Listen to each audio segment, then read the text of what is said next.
BookTube Prize 2023.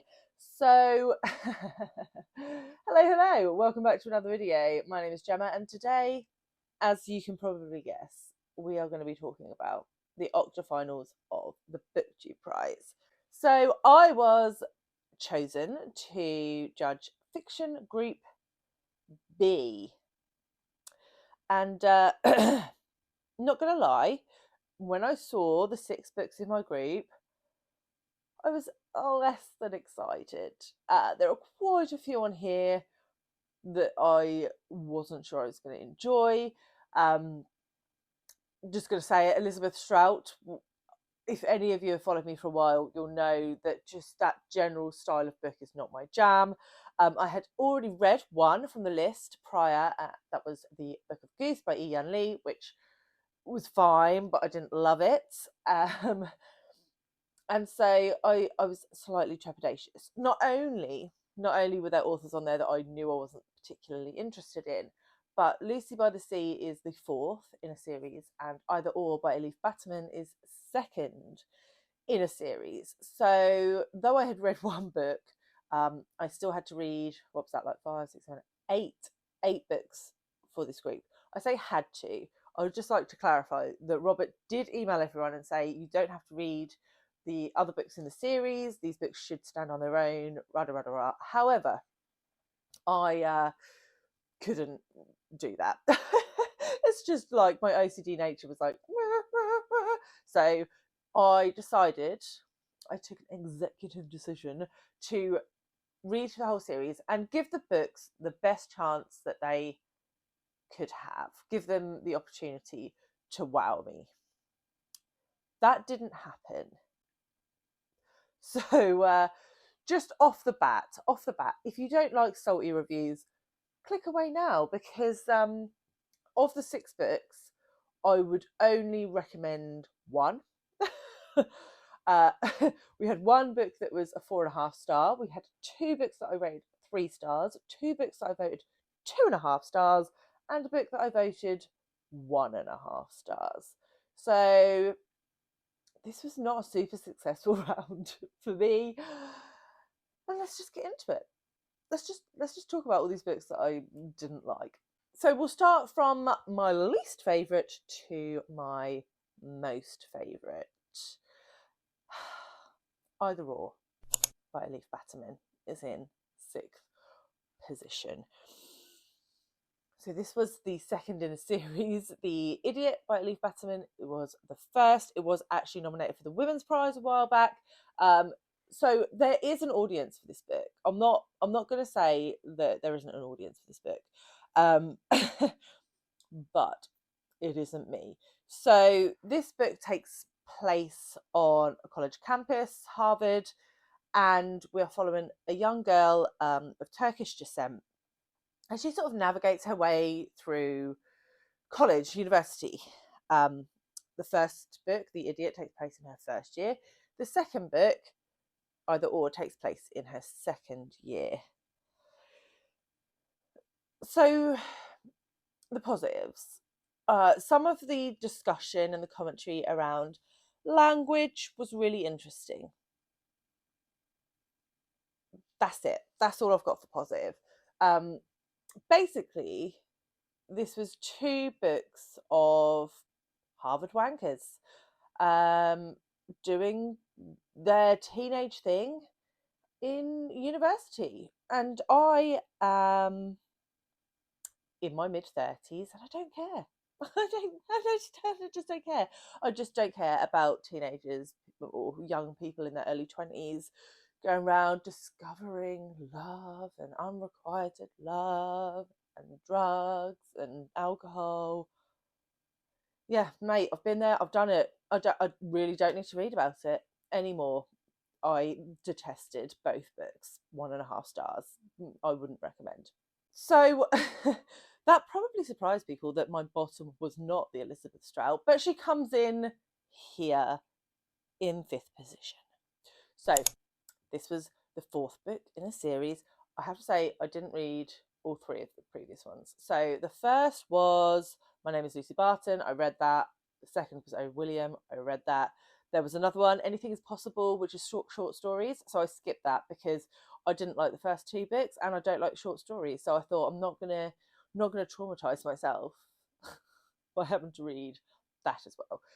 So on I go to Lucy by the Sea. And basically, this is about a woman called Lucy and her really, really, really, really boring life. Lucy by the Sea, in particular, covers the COVID epidemic.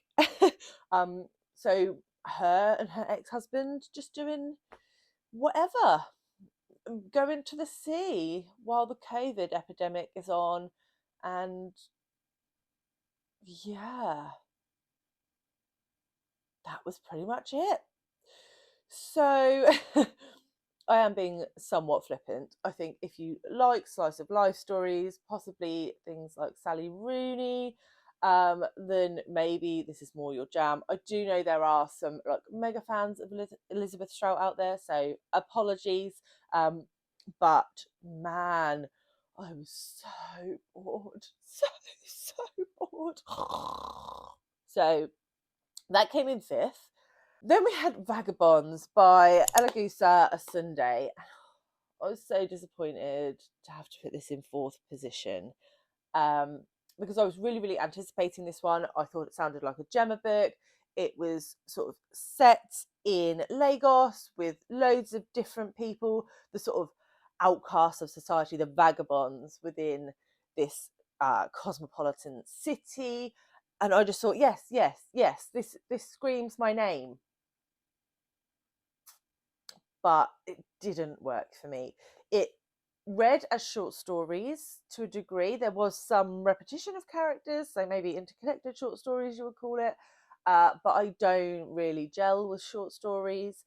And I just, every time I started to get interested in a character, whoop, switch, we're going to talk about someone else that you don't know anything about. Um, so some of the parts I thought were really interesting. There was also a level of magical realism in this that I didn't really care for. And so there were moments, there were sparks in here of brilliance. The writing style I can't fault. I thought the writing style was excellent, but it didn't come together as a cohesive story, as a cohesive narrative for me. And I think probably that was the intent of the author, but it meant that I didn't enjoy it. So it pained me. It pained me not to put that in my top three, but it was 2.5 stars. I just didn't like it. So then we move on to the heady heights of 3-star reads. And we have The Daughter of Dr. Moreau by Silvia Moreno Garcia. I was pretty nervous about this one going in because I really hated Mexican Gothic. Like, really hated that book. So I was a bit like, and this one looks at the fictionalized daughter of Dr. Moreau from The Island of Dr. Moreau by H.G. Wells, and what it would be like from her perspective if they lived in a jungle in South America. Fine. So there were magical hybrid creatures that lived in this forest jungle. And I thought this story was fine. For me, it was very vanilla. It did what it said on the tin. There was no real spark for me. The characters were okay, a bit 2D, a bit flat. I didn't really care about any of them, and the story was quite predictable, I thought. So I would say that of the 4 that I've just talked about, I would have DNF'd all of them had I not been judging the BookTube prize. So, but it got a slot. It got a slot. Daughter of Dr. Moreau got 3rd slot because I hated that less than the others. In second place, we have the Book of Goose, which I have already done a solo review for. I did a solo review before I was picked as a BookTube prize judge, so that is what it is. And I thought this was fine. The story of sort of 2 girls' obsession, and they're writing a book. And are they friends? Are they what delineates friendship. And it was fine. It was a very Elena Ferrante-esque story. I will link my whole review for it below. I gave it 3 stars, and yeah, it came in second position because I hated this group.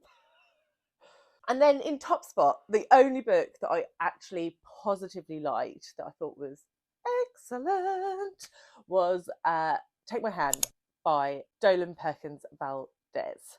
Now, this one is set in the US in the 60s, 70s, and we're following a young black nurse who has taken her first job post-university in a family planning clinic. And the first task she is given is to go and administer the contraceptive injection to 2 girls. And when she rocks up, she realizes that they are like 9 and 11 or something like that. One of them hasn't even started her period yet, and from there she sort of delves into what this is. Why is she providing birth control to children who are not sexually active? And this was devastating. And I did a little bit of digging into this, and this is all true. This is all true stuff, and it makes you so mad. It refers to a couple of other things. There was a syphilis trial at the university near where she was working, where they basically just exploited black men.